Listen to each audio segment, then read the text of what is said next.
Tractor पार्टीर leader आरो पदमफुलर लिडारे लिखि आनिছে सरकारी माटिर জনে বকবাদ কৰি আছে।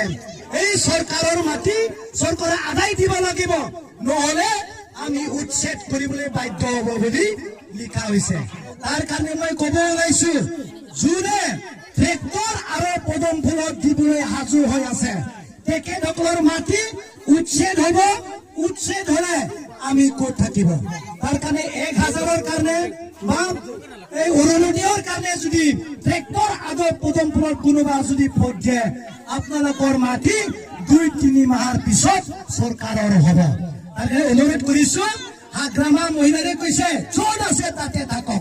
সরকারি মাটি হলিও, একশনা হলিও, পিসিআর হলিও, গ্রেজিং ল্যান্ড হলিও, যার মাটি তারে হব, আমি উচ্ছেদ নকৰো। তার কারণে নাঙ্গল দিলে আপনার মাটি বাঁচি যাব।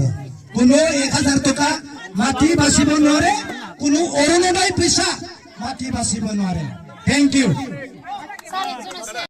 मानास सेरफां समस्तियाव रायजो राजाखौ बुंनो फैबावदों, जाय व्यक्तिया जाय रायजोआ दिनै नांगोलखौ नागारनानै ट्रेक्टर आरो पदमफुलाव भोट होयो, बिथांमोननि सरकारि हाया दिनै सरकारि जागोन।